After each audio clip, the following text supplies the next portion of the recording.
الحمد لله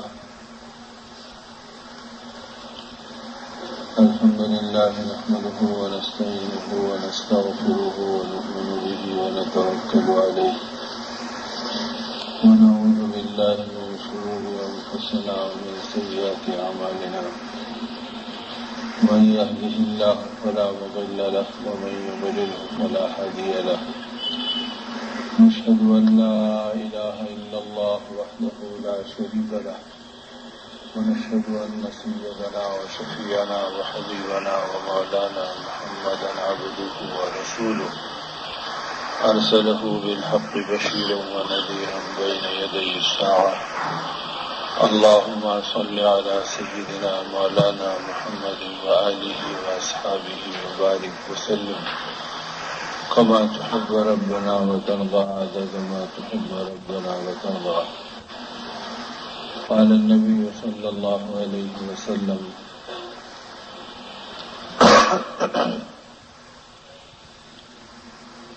إذا تبايعتم بالعينة وأخذتم أذناب البقر ورضيتم بالزار وتركتم الجهاد سلط الله عليكم الذل لا ينزع حتى ترجعوا إلى دينكم أو كما قال عليه الصلاة والسلام. محترم بزرگوں اور عزیز بھائیوں اور دوستوں، اس وقت کا ہمارا اللہ کی نسبت پر اور اللہ کے گھر میں جمع ہونا،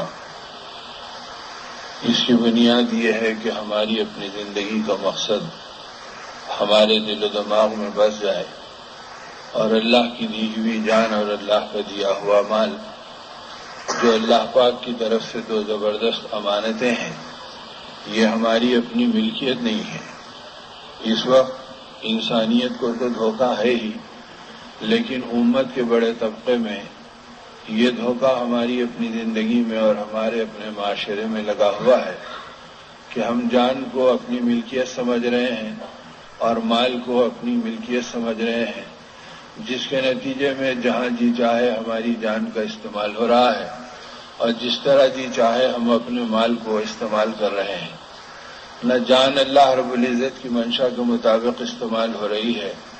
اور نہ مال اللہ رب العزت کی مرضی کے مطابق خرچ ہو رہا ہے، جس کے نتیجے میں جتنے بگاڑ آج ہماری اپنی زندگی کے اندر میں اور جتنے بگاڑ ہمارے معاشرے کے موجودگی میں اور جتنے بگاڑ عالمی بنیاد پر آج ہمارے نظر آ رہے ہیں، اس کی بنیاد یہ ہے کہ اس جان اور مال کے غلط استعمال سے وہ غلط اعمال دنیا میں وجود میں آ رہے ہیں جو اعمال اللہ کے غضب کو کھینچتے ہیں اور جو اعمال ہماری اپنی زندگی کو اللہ کی مددوں سے محروم کر دیتے ہیں. اسی لیے حضرات انبیاء کرام علیہم الصلاۃ والسلام ہر زمانے میں اور نبیوں کے سردار اور انبیاء کے امام سیدنا محمد رسول اللہ صلی اللہ علیہ وسلم نے قیامت تک آنے والے زمانے کے لیے اور سارے عالم کے علاقے کے لیے مشرق سے مغرب و شمال سے جنوب تک جتنے طبقات ہیں، جتنے انسان ہیں اور جتنے انسانوں کے مزاج ہیں اور جن جن علاقوں کے اندر وہ رہنے والے ہیں، ان سب کی بھلائی کی دعوت اللہ کی طرف سے لے کر آئے کہ انسانوں کو یہ بات سمجھائی جائے کہ یہ چیزیں ہماری اپنی ذاتی نہیں ہیں بلکہ اس خالق و مالک کی ہے جس نے ہمیں پیدا کیا اور جس نے ہم کو بنایا. جو ہمارا مالک ہے وہ ہمارا حاکم ہے اور جو ہمارا مالک ہے وہی ہمارا خالق ہے. جب خالق بھی وہی ہے، مالک بھی وہی ہے، حاکم بھی وہی ہے، تو اس کے حکم کے اندر اس کی حکمت ہے کہ آدمی اس کے حکم کے مطابق اپنی زندگیوں کو بسر کرے اور انہی کے مطابق اپنی زندگی کو چلانے والا بنے. اب اس دور میں چونکہ یہ دور آئے دن مشاہدے کا بڑھتے جا رہا ہے اور آنکھیں دیکھی زندگی کا دھوکہ ہماری اپنی زندگی کو لگا ہوا ہے اور آدمی کو جو نظر آ رہا وہ انتہائی محدود ہے اور وہ انتہائی مختصر ہے. اب اگر ایک انسان اگر کسی چیز کو دیکھ رہا ہے تو اس کا دیکھنا اتنا محدود ہے کہ اگر یہ سامنے دیکھتا ہے تو پیچھے نہیں دیکھ سکتا، اگر یہ سامنے دیکھ رہا ہے تو دائیں نہیں دیکھ سکتا، بائیں نہیں دیکھ سکتا، یہ اوپر نہیں دیکھ سکتا، نیچے نہیں دیکھ سکتا. تو دیکھنے کے اعتبار سے اس کی 6 جہت ہیں اور 6 سمتوں کے اندر سے یہ 1 کے اعتبار سے بینا ہے اور 5 کے اعتبار سے یہ نابینا ہے کہ اسے نظر نہیں آتا کہ ادھر کیا ہو رہا. اور دیکھنا اس کا اتنا محدود ہے کہ دیوار سامنے آ گئی تو پیچھے کا نظر نہیں آتا، اگر ہتھیلی کو دیکھ رہا ہے تو اپنی پشت کو نہیں دیکھ سکتا. تو جو دیکھنے کے اعتبار سے جو دکھائی دیتا وہ اتنا محدود ہے، تو جسے سامنے کی پوری چیزیں نظر نہیں آتی تو اسے آخرت کی چیزیں کیا نظر آئے گی، اسے اعمال کی طاقت کیا نظر آئے گی، اسے دعاؤں کی قوت کیا نظر آئے گی، اسے اللہ کی قدرت کیا نظر آئے گی، اسے پیدا کرنے والے پروردگار عالم کے فیصلے کیا نظر آئیں گے. اس لیے حضرات انبیاء کرام علیہم الصلاۃ والسلام اور حضرت محمد رسول اللہ صلی اللہ علیہ وسلم نے انسانوں کو زندگی کی حقیقت بتلائی کہ آدمی اپنی زندگی کی حقیقت کو سمجھ لے کہ یہ زندگی جو اللہ پاک نے اپنے کرم سے ہمیں دی ہے، یہ اس لیے نہیں دی ہے کہ جانوروں کی طرح چر کر اور آدمی اپنی خواہشات کی زندگی اور دھن دیوانگی میں پڑھ کر اپنی زندگی کو محدود کر لے اور اپنی زندگی کو ناتمام اور نامراد کر لے.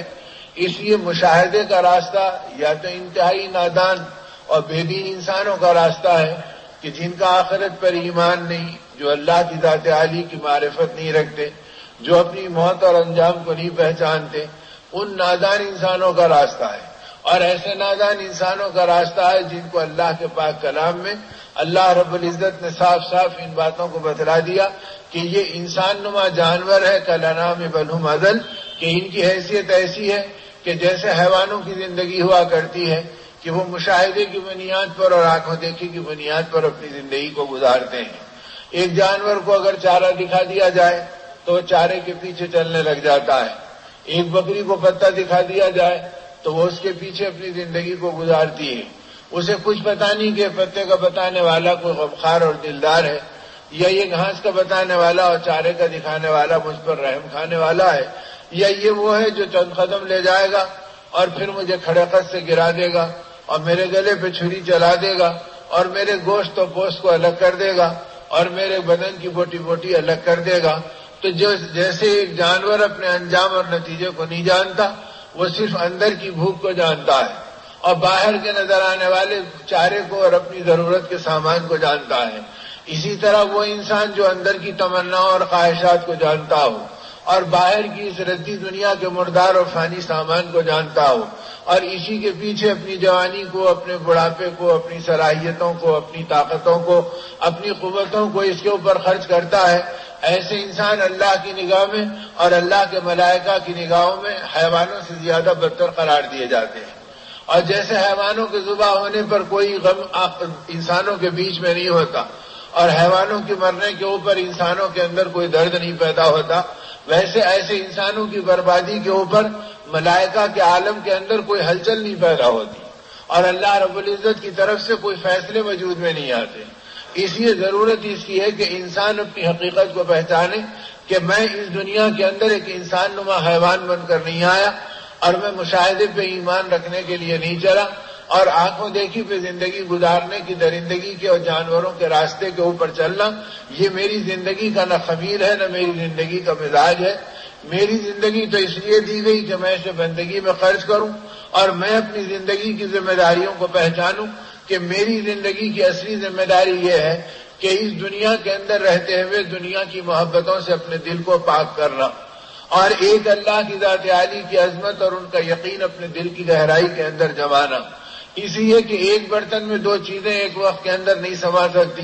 اگر پہلے سے کوئی چیز موجود ہے تو بعد آنے والی چیز اس کے اندر تحلیل ہو جائے گی اور وہ اپنی حقیقت کو باقی نہیں رکھے گی. تو جو دل دنیا کی محبتوں سے بھرا ہے اور اللہ کے غیر سے آباد ہے، وہ دل اللہ کی عظمتوں کو نہیں پا سکتا اور اللہ کی رحمتوں سے نہیں بھر سکتا. اس لیے انبیاء علیہ السلام کا پہلا کلمہ اور پہلا نعرہ اور پہلی دعوت اور پہلی بنیادی امانت جو انسانوں کے بیچ میں منتقل کی وہ تھی ایھا الناس قولوا لا الہ الا اللہ تفلحوا. اے لوگو، ایک اللہ کی عظمت اپنے دل کے اندر بٹھاؤ اور اللہ کے علاوہ ہر غیر سے اپنے دل کو پاک کرو. کیا مطلب کہ اللہ کی عظمت کو اور اللہ کی الوہیت کو اپنے دل میں بٹھاؤ کہ نفع اور نقصان، عزت اور ذلت، کامیابی اور ناکامی، بلندی اور پستی، خوشی اور غم اور زندگی کا بننا اور بگڑنا، مرادوں کا پورا ہونا اور چھیننا، یہ تنے تنہا بلا شرکت غیر اکیلے ایک اللہ کے قبضے اور قدرت میں ہے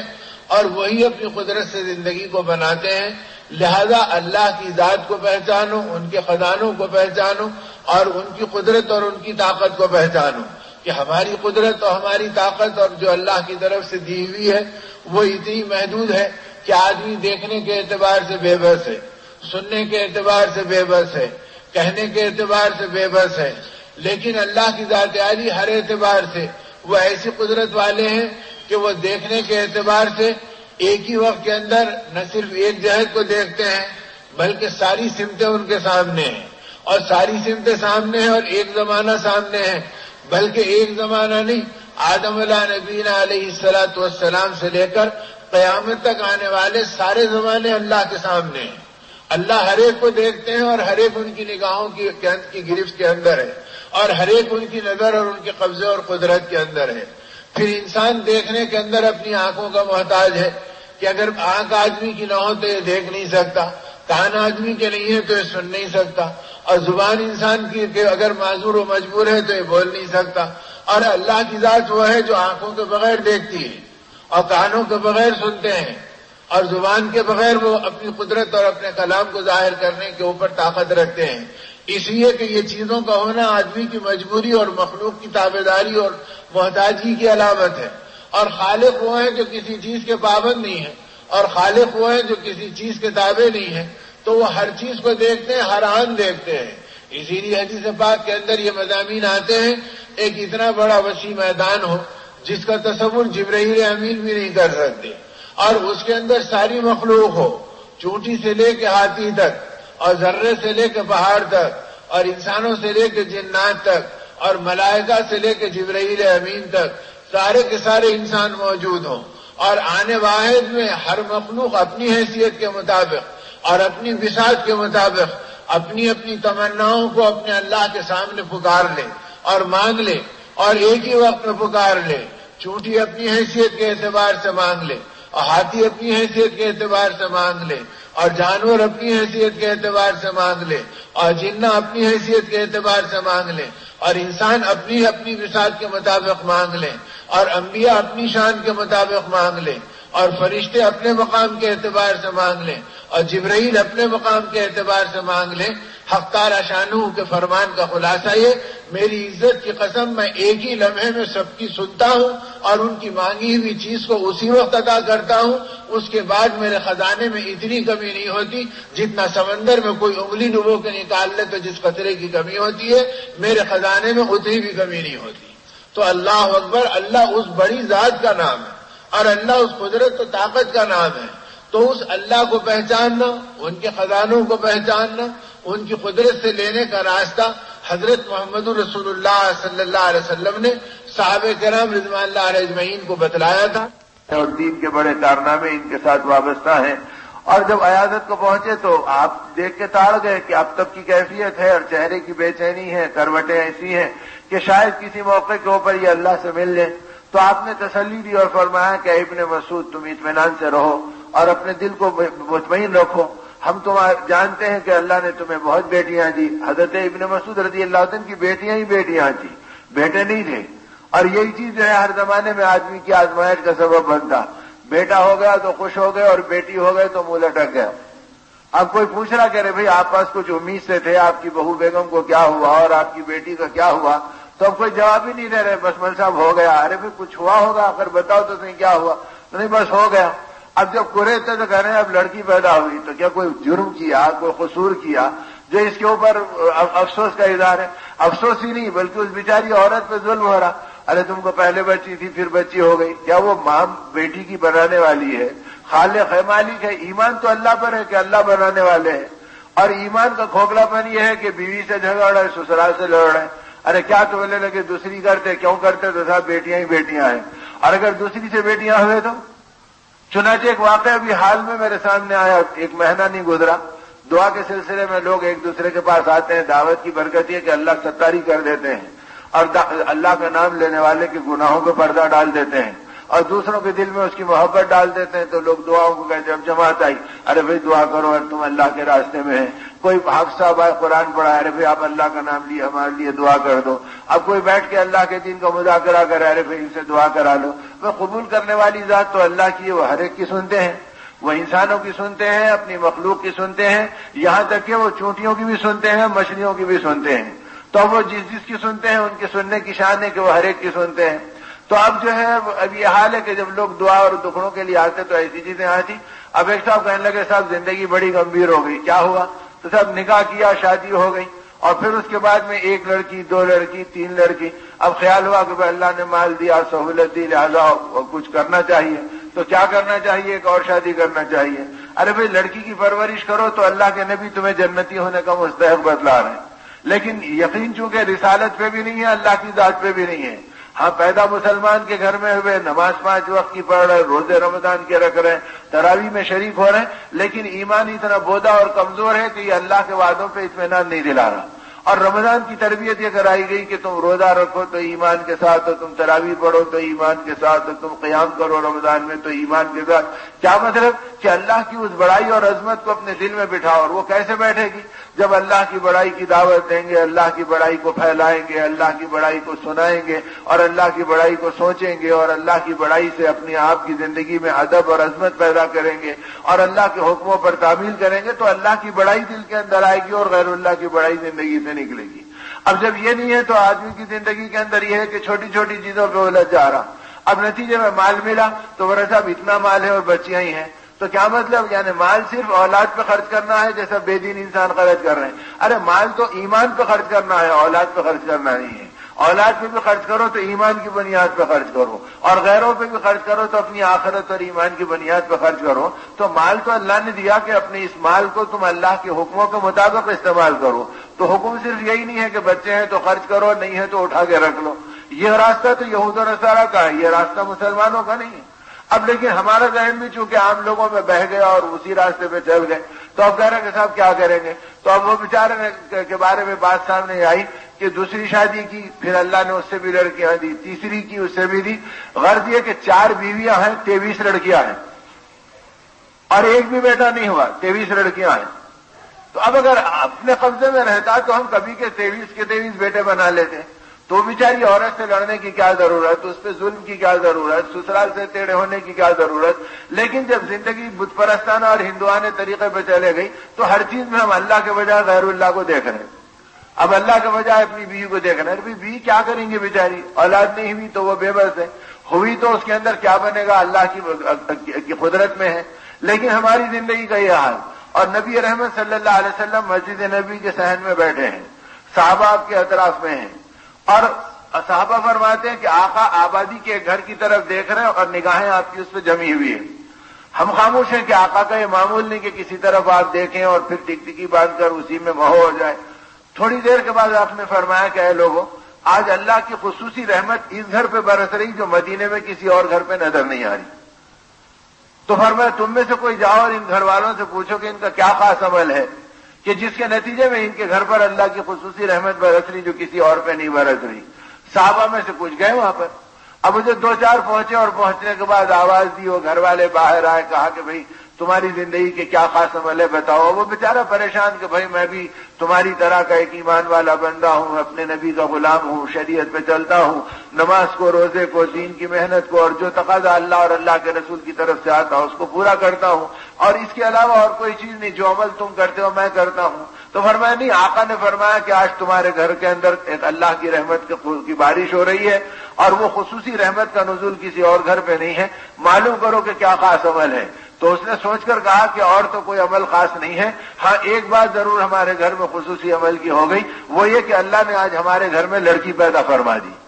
تو فرمایا، اب آ کر فرمایا تو آقا نے فرمایا اس بیٹی کے پیدا ہونے پر اللہ کی خصوصی رحمت اس گھر پر برس رہی ہے۔ تو دنیا میں بھی بڑوں کا مقولہ ہے کہ بیٹی تو روٹی، فرمایا کہ بیٹی کے راستے سے اللہ روزی میں برکت دیتے ہیں، چیزیں آتی ہیں۔ یہ تو یعنی اکابر کے اقوال ہیں، پرانے بڑے لوگوں کی کہاوت ہے، لیکن اصل میں عرض کر رہا ہوں کہ اللہ کے نبی فرما رہے ہیں کہ جس جگہ پہ خصوصی رحمت برس رہی اس کا سبب یہ ہوا کہ اس گھر میں اللہ نے بیٹی دے دی، اور آج مسلمان اس بیٹی سے پریشان ہے۔ ارے صاحب بیٹی ہوگی تو کیا ہوگا، ارے بیٹی ہوگی تو کیا ہوگا، اللہ کی مدد اور آئے گی اور اللہ کی غیبی نصرت آئے گی۔ لیکن چونکہ اب وہ ایمان کی وسعتیں نہیں، تو یہ سب ایمان کے تھرمامیٹر ہیں کہ بھئی اللہ پہ کتنا بھروسہ، غیر اللہ پہ کتنا ہے۔ تو بیٹی ہوگی تو گھبرا گئے، بیٹا ہوگا تو خوش ہو گئے۔ ارے کیا پتا کتنوں کے بیٹے ہیں جو بڑے ہو کر باپ کے مال کو جوئے میں خرچ کر دیے، اور کتنوں کے بیٹے ہیں جو باپ کے مال کو ریسس میں جا کے خرچ کر کے گھر بھی بکا دیے اور ان کو فاقوں میں ڈال دیے، اور اب وہ باپ بڑھاپے میں بے بس ہے اپنی جوان نافرمان اولاد کو دیکھ کے کہ میاں میں کچھ نہیں کر سکتا، اب میں بے بس ہوں، کسی جماعت کو لا کے ملا دو، کسی اللہ والے سے دعا کرا دو، کسی اور سے ملا دو، اب یہ کہہ کر آدمی اس کے اندر بے قرار ہے۔ تو یہ کیا ضروری ہے کہ بیٹا ہو جائے گا تو آدمی کا سارا کفارہ دور ہو جائے گا؟ تو حضرت ابن مسعود رضی اللہ عنہ کو بھی بیٹیاں ہی بیٹیاں تھی، بیٹا نہیں تھا۔ اب حضرت عثمان رضی اللہ تعالیٰ آ کر اس اب تک کی کیفیت کو دیکھا کہ ابن مسعود شاید دنیا سے رخصت ہو جائیں گے، تو فرمایا ابن مسعود دل کو مطمئن رکھو، اپنی طبیعت کو پریشان مت کرو، اللہ کا کرم ہے کہ اللہ پاک کی مدد تمہارے ساتھ ہے، اور میں تم کو یہ اطمینان دلانے کے لیے آیا ہوں کہ تمہاری تمام بیٹیوں کے لیے بیت المال سے وظیفہ مقرر کر دیا جائے گا، اب تم ان کے بارے میں فکر مت کرو کہ ان کا کیا ہوگا اور کیسے ہوگا۔ حضرت عبداللہ ابن مسعود نے سنا تو اس غشی کے عالم میں آنکھ کھولی اور فرمایا کہ امیر المومنین ذرا میرے پیٹھ کو ٹیکا لگا دیجیے تاکہ میں کچھ بات کرنے کے لائق ہو جاؤں۔ تو پیچھے سے ٹیک لگائی گئی تو ذرا سا ہمت آئی بات کرنے کی، اس لیے کہ جب آدمی بیماری میں مزمحل انداز میں پڑے رہتا تو حلق تک آواز بھی نہیں نکلتی، اب اس کے اندر جب ٹیکا ملا تو طاقت پیدا ہوئی، اب جب طاقت پیدا ہوئی تو فرمایا کہ امیر المومنین اللہ کا کرم ہے، میں آپ کو اطمینان دلاتا ہوں کہ آپ میری بچیوں کے بارے میں بالکل فکر مت کیجیے اور مجھے کوئی اطمینان مت دلائیے کہ ان کے لیے کوئی وظیفہ مقرر کروں گا، میرا دل آپ کے کہنے سے پہلے سے مطمئن ہے اور آپ کے بغیر مطمئن ہے کہ میرے بچوں کو کبھی فاقہ نہیں آئے گا اور ان کو کبھی پریشانی نہیں ہوگی۔ اس کے بعد فرمایا کہ اب ابن مسعود تم کیا کہہ رہے ہیں؟ تو فرمایا آقا نے ہم کو فرمایا تھا کہ جس گھر میں روزانہ شام میں سورہ واقعہ پڑھا جاتا ہے اس گھر میں فاقہ کبھی نہیں آتا ہے، اور اللہ کی شان یہ کہ میری تمام بیٹیاں سورہ واقعہ کو جانتی ہیں، یاد ہے، اور یہ اس کا اہتمام کرتی ہیں، اس کو رات کے وقت میں پڑھتی ہیں، تو مجھے اللہ کے نبی پر اور اللہ کے کلام پر اطمینان ہے، اب اس کے آگے آپ کو اطمینان دلانے کی کوئی ضرورت نہیں۔ کون اطمینان دلا رہے ہیں؟ امیر المومنین دلا رہے ہیں، جن کو دنیا میں جنت کی بشارت ملی وہ دلا رہے ہیں، اللہ کے لاڈلے نبی کے چہیتے دلا رہے ہیں، لیکن ان سے بھی نگاہیں بے نیاز ہیں اور ان سے بھی نگاہیں بلند و بالا ہیں۔ اور کیوں بلند ہے؟ کہ اللہ کی ذات پر ایمان ہے، اللہ کے کلام پر ایمان ہے، تو اب نتیجہ ہے کہ تلاوت کر رہے تو ایمان کے ساتھ، اور عبادت کر رہے تو ایمان کے ساتھ، اور سوچ رہے تو ایمان کے ساتھ کہ وہ اللہ ہماری ضرورتوں کو جاننے والا ہے اور اس کے قبضے و قدرت میں سب کچھ ہے، روزی کا وہ مالک ہے، رزاق وہ ہے، وہ اپنی قدرت سے ہماری ضرورتوں کو پوری کرے گا۔ تو اس ایمان کے بننے نے ان کو غیر اللہ کے راستے پہ بڑھنے سے بچا دیا تھا۔ اب اللہ کرے کہ یہ ماہ مبارک جو ہمارے ایمان کو بنانے کے لیے دیا گیا، اللہ ہمارے ایمان کو بھی ایسی بنا دے، سنوار دے کہ ہمارے اندر اللہ کے حکموں کو اور اللہ کی عظمت کو پہچاننا آسان ہو جائے، اور اللہ کی بڑائی کے مقابلے میں ہر بڑائی کو ٹھکرا دینا ایک ایمان والے کے لیے آسان ہو جائے۔ مردوں کی زندگی ایسی بن گئی، عورتوں کی زندگی ایسی بن گئی، بچوں کی زندگی ایسی بن گئی کہ دین اور ایمان کی بنیاد کے اوپر بڑی بڑی چیزوں کو قربان کر دینا اور بڑی بڑی چیزوں کو آگے کر دینا ایک ایمان والی عورت کے لیے بھی آسان تھا، اپنی جان کی بازی لگا دینا۔ حضرت حمزہ رضی اللہ تعالیٰ عنہ کی شہادت ہو گئی، اب اس شہادت کے موقع کے اوپر آپ کی چہرے مبارک کو پہچاننا مشکل تھا، اس لیے کہ آپ کے کان کاٹ دیے گئے، آپ کی ناک کاٹ لی گئی اور آپ کے جسم کے اوپر 80 سے زیادہ زخم آ گئے، خون میں لاشا نہا گیا۔ بہن حضرت صفیہ کو پتا چلا تو وہ دیکھنے کے لیے آئی رضی اللہ تعالیٰ عنہ کہ میرے بھائی کا کیا حال ہے۔ نبی رحمت صلی اللہ علیہ وسلم کو پتا چلا تو آپ نے ان کے بیٹے سے فرمایا کہ اپنی ماں کو روک دو، کہیں اس کا کلیجہ پھٹ نہ جائے اپنے بھائی کی اس بے دردانہ اور بے رحمانہ شہادت کو دیکھ کر کے لوگوں نے کتنا ظلم کیا۔ تو بیٹا درمیان میں آیا اور کہا کہ اماں جان ٹھہر جاؤ، تو اس جرات کے ساتھ ان کو ڈھکیلا اور ہٹایا کہ بیٹا جا کے دور ڈھکیلے جا کے گر گیا اور آپ آگے بڑھ گئی۔ تو بیٹے نے جب دیکھا کہ میں بے بس ہو گیا تو کہا اے اماں یاد رکھ اللہ کے نبی نے مجھے بھیجا تھا کہ تم کو روک دو۔ تو جب آقا کا حکم ملا تو قدم ٹھہر گئے اور فرمایا اگر اللہ کے نبی نے فرمایا تو میں آگے بڑھنے کو تیار نہیں، اور پلٹ کر رسول اللہ صلی اللہ علیہ وسلم کے قریب آئی اور فرمایا اے اللہ کے رسول صلی اللہ علیہ وسلم شاید آپ نے اس لیے مجھے روکنے کو فرمایا کہ میں اپنے بھائی کی درد بھری اور بے رحمانہ شہادت کو دیکھ کر کہیں بے چین نہ ہو جاؤں اور میرا کلیجہ پھٹ نہ جائے، لیکن یاد رکھیے ابھی تو بھائی کی شہادت ہوئی ہے، اگر کوئی دشمن کی آنچ آئے گی اور اس کا قدم اٹھے گا تو میں اپنی جان کو قربان کر دوں گی لیکن آپ کو دھکا لگنے نہیں دوں گی۔ تو میرے دوستو محبت رسول تو اس قربانی کا نام ہے، اور نبی پاک صلی اللہ علیہ وسلم کی نسبت میں مر مٹنے کا نام ہے۔ آج تو میں آپ سے کیا عرض کروں، چونکہ مانوس طبقہ ہے رات دن کا ملنے والا، ورنہ یہ منفی پہلو اور منکرات کے پہلو ہم زیادہ نہیں سناتے، اس لیے کہ امت میں تعامل نہیں ہے۔ میں یہ عرض کر رہا ہوں کہ نبی کی محبت کا دم بھر لینا، ارے اپنے پہنچے کو اور اپنے کپڑے کو ٹخنے سے اوپر اٹھانے کی طاقت نہیں ہے تو جان اللہ کے راستے میں دینے کی کیا طاقت پیدا ہوگی، اور شہادت کو گلے سے لگانے کی کیا محبت ہوگی۔ مسجد میں آ گئے تو مسلمان کے کپڑا اٹھا لو، پینٹ اٹھا لو اور ٹخنے سے اوپر کر لو، اور سلام پھیرے تو جھٹک کے نیچے کر دو۔ نبی رحمت صلی اللہ علیہ وسلم نے تو زندگی بھر کے لیے امت کو یہ بتلایا کہ دیکھو یہ فرعونی عمل ہے، متکبرانہ عمل ہے کہ تمہارے ٹخنے سے نیچے کپڑا لٹکتے رہے۔ اور اب دنیا کیا کہہ رہی ہے، ارے بھائی مسلمانوں کو کچھ کام نہیں رہا ہے، مولویوں کو کچھ آتا جاتا نہیں، خالی بس وضو ایسا کرو، ٹخنے کو ایسا کرو، امت کہاں جا رہی۔ ارے تم کو جب دین کے مطابق چلنا نہیں آتا، دین کے مطابق پہننا نہیں آتا تو تم مسلمانوں کے اور اسلام کا کیا خاص کام کریں گے، اور تمہاری بات پر اللہ کی کیا غیبی مدد آئے گی؟ وہ تو اس وقت آئے گی جب کہ زندگی سر سے لے کے پیر تک نبی کے اشاروں پر چلے اور آقا کی مرضی کے اوپر چلے۔ اس لیے صحابہ کرام نے ایک ایک ادا کو اختیار کیا۔ خواجہ عثمان ہارونی رحمت اللہ علیہ اپنے زمانے کے بڑے اہل اللہ میں سے گزرے، اور سلسلے ختم خواجگان کے وہ 6 بڑے اکابر جن کے نام لے کر اللہ والے دعا کیا کرتے ہیں، اس سلسلے چشتیہ کے بزرگوں میں حضرت خواجہ عثمان ہارونی رحمت اللہ علیہ کا نام سر فہرست آتا ہے۔ اور ان کا حال یہ ہے کہ وضو کیا، نماز پڑھی، سفر سے آئے تھے، جماعت کھڑی تھی، اور فرمایا میں نے اجرت میں وضو کیا اور جماعت میں آ کے مل گیا۔ اب جب جماعت سے فارغ ہو گیا، نماز ختم ہو گئی تو مسافرت میں تھا، تھکا ہوا تھا، اپنی پیٹھ سیدھی کرنے کے لیے لیٹا تو ایک دم مجھے غنودگی آئی، آنکھ لگی تو میں نے خواب میں رسول اللہ صلی اللہ علیہ وسلم کا دیدار کیا۔ اب نبی رحمت صلی اللہ علیہ وسلم مجھے دیکھ کر فرما رہے ہیں، اے عثمان ہارونی ہو گئی ہماری محبت کا دعویٰ۔ اب میں کام گیا، اللہ کے رسول صلی اللہ علیہ وسلم آپ کیا فرما رہے ہیں؟ فرمایا ہماری محبت کا دعویٰ کرتے ہو اور وضو کرنے میں داڑھی میں خلال کرنا تم بھول گئے۔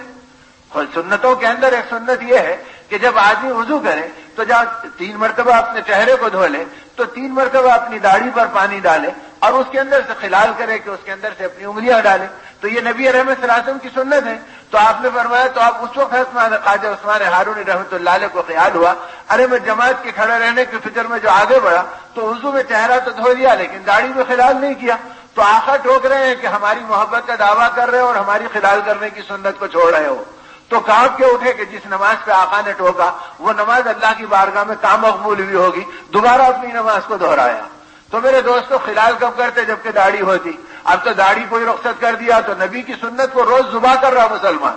اور پھر کہہ رہا کہ میں نبی کا محبت کرنے والا ہوں۔ اگر اس حالت میں مر گئے تو ڈر ہے کہ آقا چہرے پہ تھوکنے کو تیار نہیں ہوں گے۔ شفاعت دینا تو آگے کی بات ہے اور دامن نبوت کو تھامنے کا موقع دینا تو آگے کی بات ہے۔ ارے میرے دشمنوں کے چہرے سے زندگی بھر گزار دیا اور میرے سنت کو تو روز ذبح کرتا رہا پیسے خرچ کر کر، اور کبھی تجھے خیال نہیں ہوا کہ میں نبی کی سنت کو ذبح کر رہا ہوں اور نبی کی محبت کا دم بھر رہا ہوں۔ تو میرے دوستوں اس مداری کی زندگی اور اس جگمگاتی زندگی اور اس شعبہ بازی کی زندگی کا نام اپنے آقا کی محبت نہیں ہے۔ محبت یہ ہے کہ سر سے لے کے پیر تک اطاعت پر آ جاؤ کہ آقا نے جیسے بتلایا ناخن کاٹنا ہے تو سنت پہچانو کہ بھئی ناخن کاٹنے کی سنت کیا ہے۔ بہت عرصہ ہوا، پتہ نہیں کہ اس مجمع میں وہ احباب ہے یا نہیں ہے، میں بچپن کی اپنی ایک بات عرض کر رہا تھا کہ ہم 2 دوست گئے، ارے غیر مسلم نائی کی دکان کے اوپر گئے، یعنی ایسے حجام و باربر کے پاس گئے، عام طور سے ہمارے شہر میں تو وہی طبقہ ہے۔ اب جب وہاں پہنچے تو اس نے میرے چہرے کو دیکھا، میرے بالوں کو دیکھا تو کہا صاحب آپ کے پٹھے بنا دینے، بولا ہاں دیکھو بال بنا دینے ہیں اور بالکل سنت کے مطابق۔ ارے صاحب روز میرے پاس مولوی حضرات آتے، دیندار لوگ آتے، آپ بے فکر رہیے میں بنا دوں گا۔ اب میرے ساتھ میرے بچپن کا ایک اور دوست بھی ساتھ تھا، اب وہ غریب کے سر پہ انگریزی بال تھے، اس نے اس کے بھی بال بنائے، میرے بھی بال بنایا۔ اب اس کے بعد میں جب اس کے بھی ناخن نکال دیے، اس کے بعد میرے باری آئی، میری ناخن نکالنے لگا تو کہا کہ صاحب آپ پہلے کلمے کی انگلی دیجیے۔ تو اب غیر مسلم کی زبان سے سن رہے ہیں کہ کلمے کی انگلی دیجیے، ارے کلمہ اس کو کیا معلوم، لیکن کلمے والوں کی صحبت کا اثر یہ پڑا کہ اسے کلمے کی انگلی معلوم، اور یہاں سے اس نے ناخن نکالنا شروع کیا کہ صاحب پہلے کلمے کی انگلی، اس کے بعد اس کے بازو کی، پھر یہ 4 انگلیاں، پھر بائیں ہاتھ کی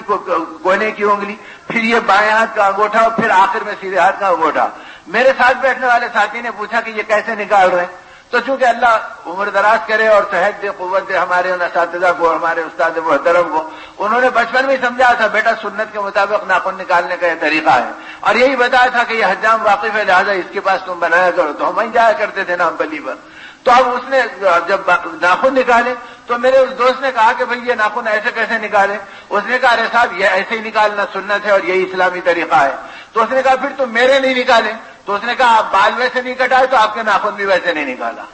تو اب ایک غیر مسلم کہہ رہا کہ تمہارے بال جب غیروں کے طریقے پہ ہے تو تمہارے ناخن بھی غیروں کے طریقے پہ نکالوں گا، میں کیوں تمہارے نبی کے طریقے پہ نکالوں گا؟ تو آج مسلمان کی زندگی میں ناخن نکالنے میں بھی آقا کی سنت ضروری ہے۔ اسی لیے آقا نے فرمایا من احب سنتی فقد احبنی، جس نے میرے سنتوں سے میرے طریقوں سے محبت کیا بس اسی نے مجھ سے محبت کی۔ محبت کا پیمانہ، محبت کا کانٹا، محبت کا معیار حضرت محمد رسول اللہ صلی اللہ علیہ وسلم کی سنتیں ہیں اور آپ کا طریقہ ہے۔ اور جو میرے طریقے سے محبت کیا وہ مجھ سے محبت کیا، اور جو مجھ سے محبت کیا وہ جنت میں میرے ساتھ ہوگا۔ تو ساتھ ہونے کی بنیاد کیا ہے؟ آپ کی اطاعت ہے، اور آپ کی اطاعت معیار ہے محبت کی کسوٹی اور پیمانہ۔ تو میرے دوستو یہ مبارک مہینہ اللہ نے دیا، اب اس میں آدمی دیکھے کہ بھئی سنتیں کیا ہے اور نبی رحمت صلی اللہ علیہ وسلم کے طریقے کیا ہیں اور کس طرح اپنی زندگی کو گزارنا ہے۔ اگر یہ رخ امت کے اندر زندہ ہوا تو مردوں کے اندر دعوت کے راستے سے نبی رحمت صلی اللہ علیہ وسلم نے دین کی طلب پیدا کی،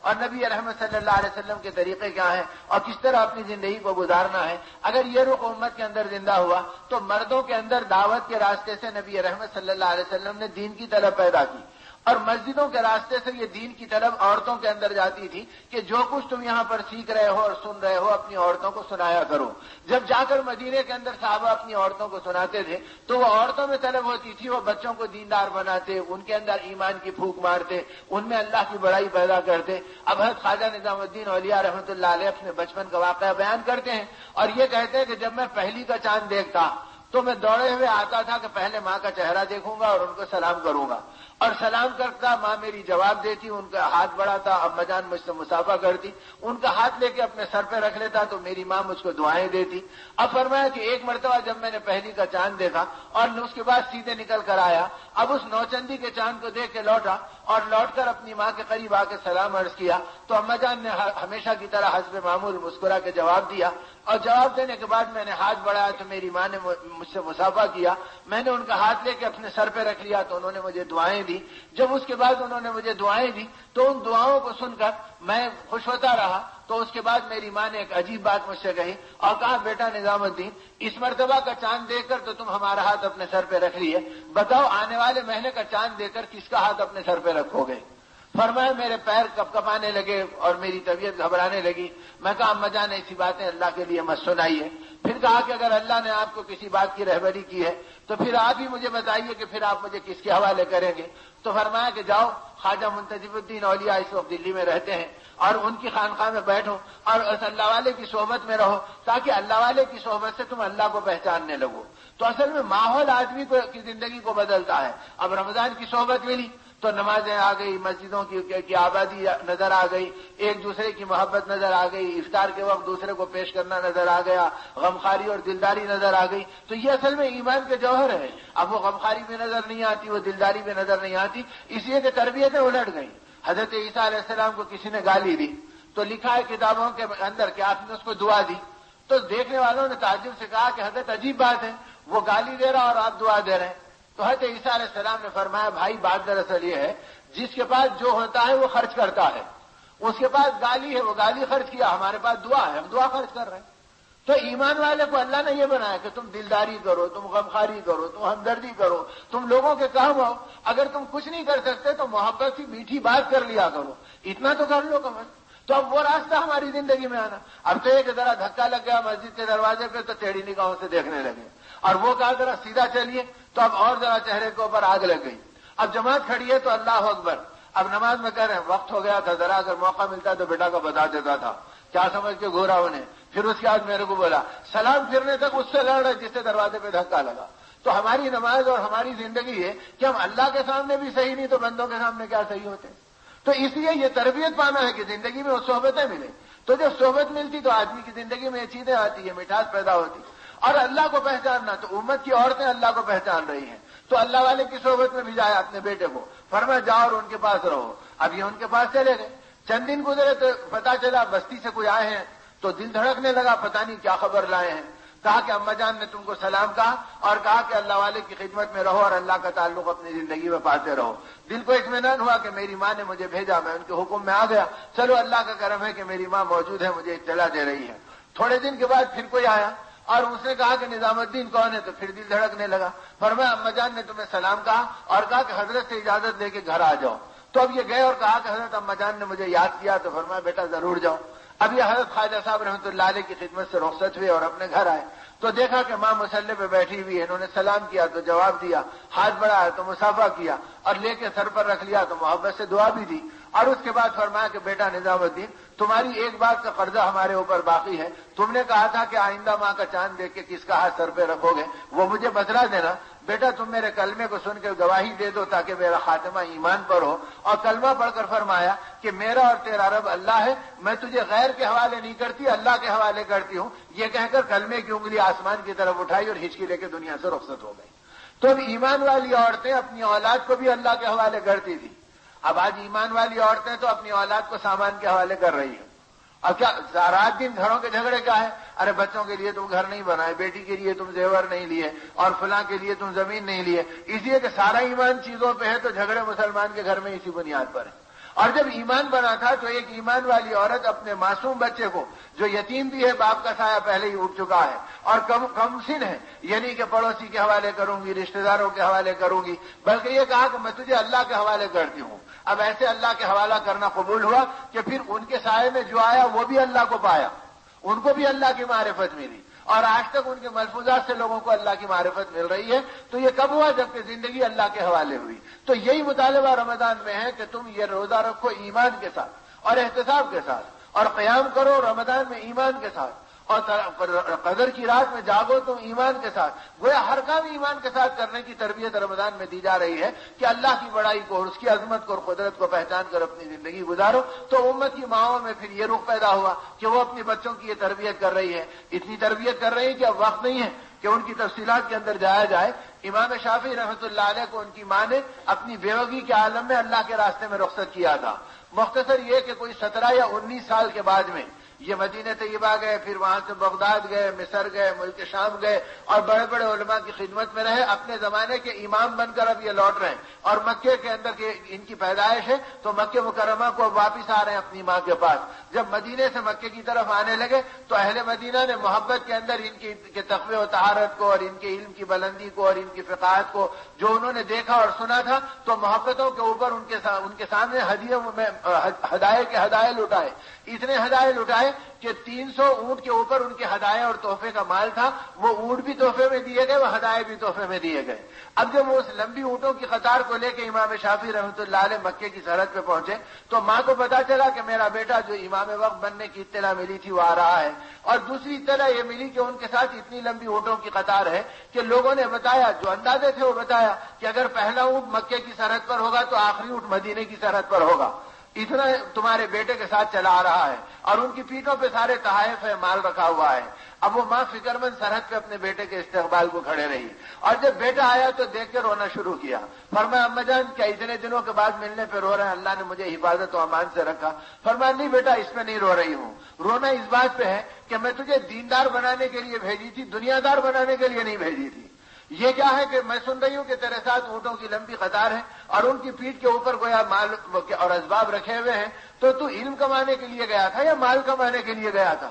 امام شافعی رحمۃ اللہ علیہ گھبرا گئے کہ ماں ناراض نہ ہو جائے۔ فرمایا اماں جان اللہ کے لیے آپ خفا نہ ہونا، میں نے تو اپنا وقت سارا علم الہی کے کمانے میں لگایا، یہ تو اللہ نے اپنے کرم کا معاملہ کیا کہ مخلوق میں محبت ڈالی، انہوں نے ہدایے میں سواریاں بھی دی، اونٹنیاں بھی دی، اور یہ مال بھی دیا جو ان کی پیٹھوں پہ لدا ہوا ہے۔ تو فرمایا بیٹا تم کس شہر کے سرحد پہ قدم رکھے ہو؟ تو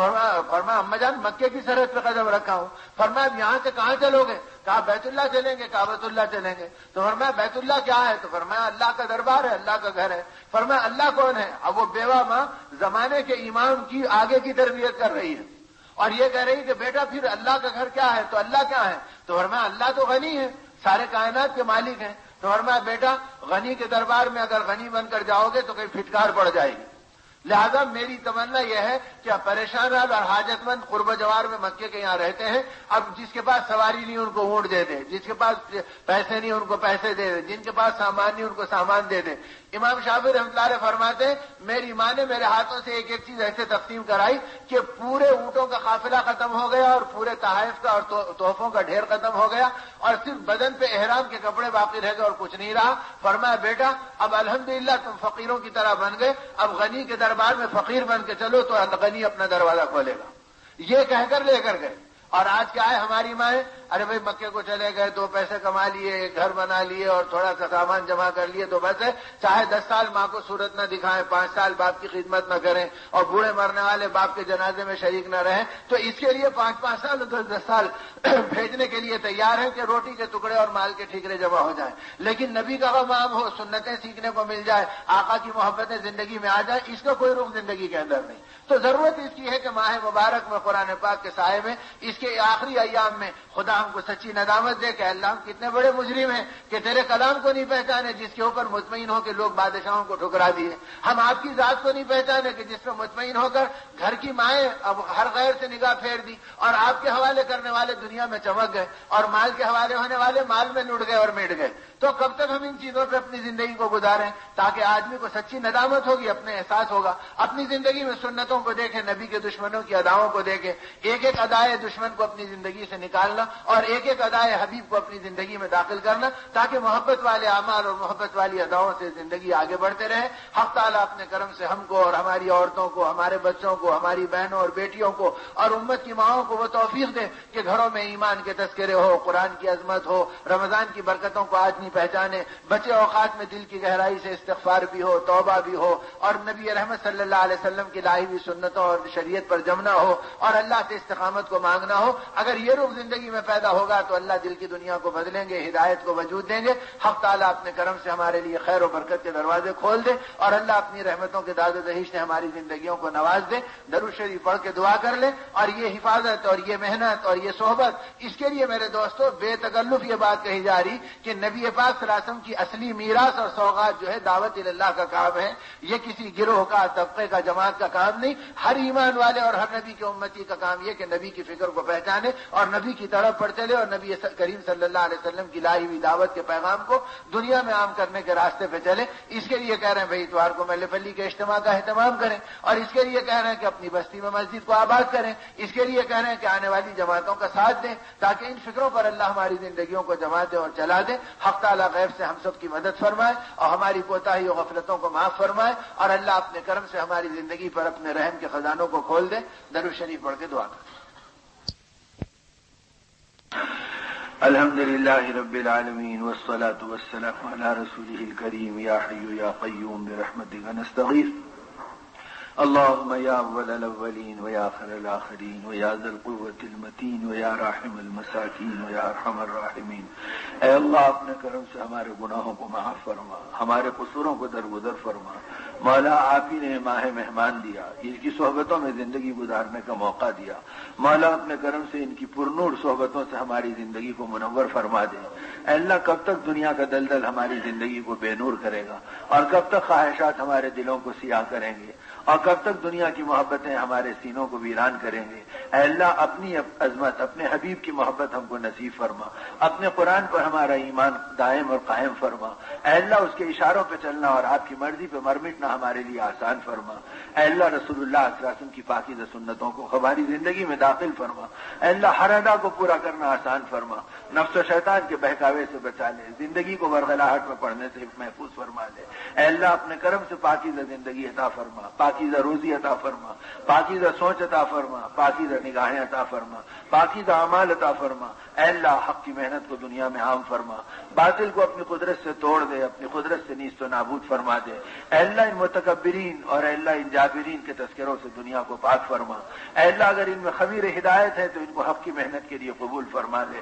ورنہ مولا اپنی قدرت سے چھانٹ چھانٹ کر اپنی زمین کو پاک فرما اور باقی لوگوں کے لیے ان کی زندگی کی موت کو عبرتناک موت کو اے اللہ ایمان کا سبب بنا دے، اور اے اللہ بقیہ انسانوں کی ہدایت کا ذریعہ بنا دے۔ اے اللہ اپنی غیبی قدرت کو دکھلا دیجیے اور غیبی مدد کو امت کے لیے شامل حال فرما دیجیے۔ اے اللہ 27ویں شب بھی گزر گئی، اے اللہ 28ویں شب میں ہم آ گئے، اے اللہ 2 دن اور 3 دن کا بھی ماہ مہمان باقی ہے، اے اللہ اس کو ہم کیسے رخصت کریں؟ نہ ہم نے اس کا حق ادا کیا، اے اللہ اس کے اندر ہم نے آپ کے پاک قرآن کے انوار کو پایا، اے اللہ نہ ہمارے روزے بنے، نہ ہمارے سجدے بنے، مولا ہمارے ٹوٹے پھوٹے روزوں کو قبول فرما لیجیے، اے اللہ ہماری کمزور نمازوں کو قبول فرما لیجیے، اے اللہ دعاؤں کی طاقت دے دیجیے، قبولیت کی نعمت دے دیجیے، مستجاب الدعوات اپنے کرم سے بنا لیجیے، اے اللہ اپنے کرم سے دل کی دنیا کو ایمان و اعمال کے انوار سے منور فرما دیجیے، اے اللہ پاکیزہ زندگی نصیب فرما، حق پر ہم کو جما دے، حق کی محنتوں کو دنیا میں دکھا دے، اے مالک اپنے کرم سے ہماری پریشانیوں کو دور فرما، اے اللہ کتنے بیمار ہیں جو صحت کے لیے بے چین تڑپ رہے ہیں، اے اللہ نذیر الدین صاحب اور ان کی اہلیہ کو بھی صحت دے دے، اے اللہ کتنے ہیں جو موذی و مہلک امراض سے اندر مبتلا ہے، مولا اپنے کرم سے ان سب کو اپنے کرم سے صحت دے، عافیت دے، اپنے غیبی خزانوں سے شفا عطا فرما دے، اے اللہ کسی کا بچہ نیمونیا میں پڑا ہے تو کسی کے اللہ بھائی اے اللہ ایک موذی مرض کے شکار بن گئے، اے اللہ کسی کی ماں کے لیے بیٹے تڑپ رہے ہیں تو کسی بہن کے لیے بھائی بے چین ہو رہا ہے، اے اللہ تمام ماں باپ کو اور اولاد کو اے اللہ ایک دوسرے کے لیے عافیت کا سبب بنا، اے مالک ہر پریشانی سے ہماری نجات عطا فرما، اے اللہ اپنے کرم سے ہمارے ہر آزمائش سے محفوظ فرما، بے ظرف ہیں، نکمے ہیں، اے اللہ اس کے اہل نہیں ہیں کہ کوئی چھوٹا سا امتحان بھی آپ لیں تو ہم اس میں پورے نہیں اتر سکتے، ہماری کمزوری کو آپ خوب جانتے ہیں، مولا عافیت اور محبت کے ساتھ اے اللہ کرم اور حفاظت کے ساتھ ہماری بہترین تربیت فرما، اور اے اللہ ان دوستوں کو، ان بزرگوں کو، ان بھائیوں کو بے پناہ قبول فرما جو آپ کے نام کی محبت میں کھڑے کھڑے جمع ہو جاتے ہیں، اے اللہ ان کو اپنے شائع نشان اپنی محبت دے، اپنے حبیب کی محبت دے، اے اللہ اپنے عرش کا سایہ دے، حوض کوثر پر اپنے آقا کے ہاتھوں سے آب کوثر ہم سب کو نصیب فرما دے، اے اللہ ہماری عورتوں کو پاکیزہ بنا دے، دین کی محنتوں میں قبول فرما لے، سنتوں کے مطابق زندگی دے دے، حیادار طریقہ دے دے، اے اللہ گھروں میں ایمان کے تذکروں میں وجود میں لانے کا سبب بنا دے، اے اللہ دنیا کی محبتوں سے پاک فرما دے، آپ کی ذات پہ بھروسہ کر کے چلنے والا بنا دے، اے کریم اپنے کرم سے ہمیں دونوں جہان کی سرخروئی عطا فرما، حاجات کا تکفل فرما، ہر فتنے اور مصیبت سے پوری امت کی حفاظت فرما، نسلوں کو قیامت تک کے لیے محفوظ فرما، ہر غیر سے، ہر بے دینی سے، ہر مہلک احوال سے، اے اللہ ہم سب کو موت تک اپنے کرم سے محفوظ فرما، ایمان پر خاتمہ فرما، بری موت سے ہم سب کی حفاظت فرما، اے اللہ اپنے کرم سے دونوں جہان کی سرخروئی عطا فرما، اے اللہ حشر کے میدان میں آقا کا دامن نبوت عطا فرما، اے اللہ شفاعت کی دولت سے مالا مال فرما، اپنی مغفرت کی بارش برسا دیجیے، اے اللہ امت کو نحال فرما دیجیے، اے مولا اپنے کرم سے ہمارے حاجات کا تکفل فرما، قرض داروں کے قرضوں کو غیب خزانوں سے ادا فرما، اے اللہ امت کی بیٹیوں کو پاکیزہ، حیادار، داعیانہ اور دیندار اور خوش مزاج رشتے عطا فرما دیجیے، اور اے اللہ امت کے بیٹوں کو بھی پاکیزہ رشتوں سے منسلک ہونے کی توفیق عطا فرما دیجیے، اے اللہ کا اپنے کرم سے ہمارے بچوں اور بچیوں کی بہترین تربیت فرما، اے اللہ اپنے کرم سے دونوں جہان کی سرخروئی عطا فرما، اے اللہ اپنے کرم سے ہماری دعاؤں کو قبول فرما، صلی اللہ تعالی علی خیر خلقہ ونور عرشہ محمد وآلہ وصحبہ اجمعین، اللهم اغفر لنا وللمؤمنین والمؤمنات والمسلمین والمسلمات، سبحان ربک رب العزة عما یصفون وسلام علی المرسلین والحمد للہ۔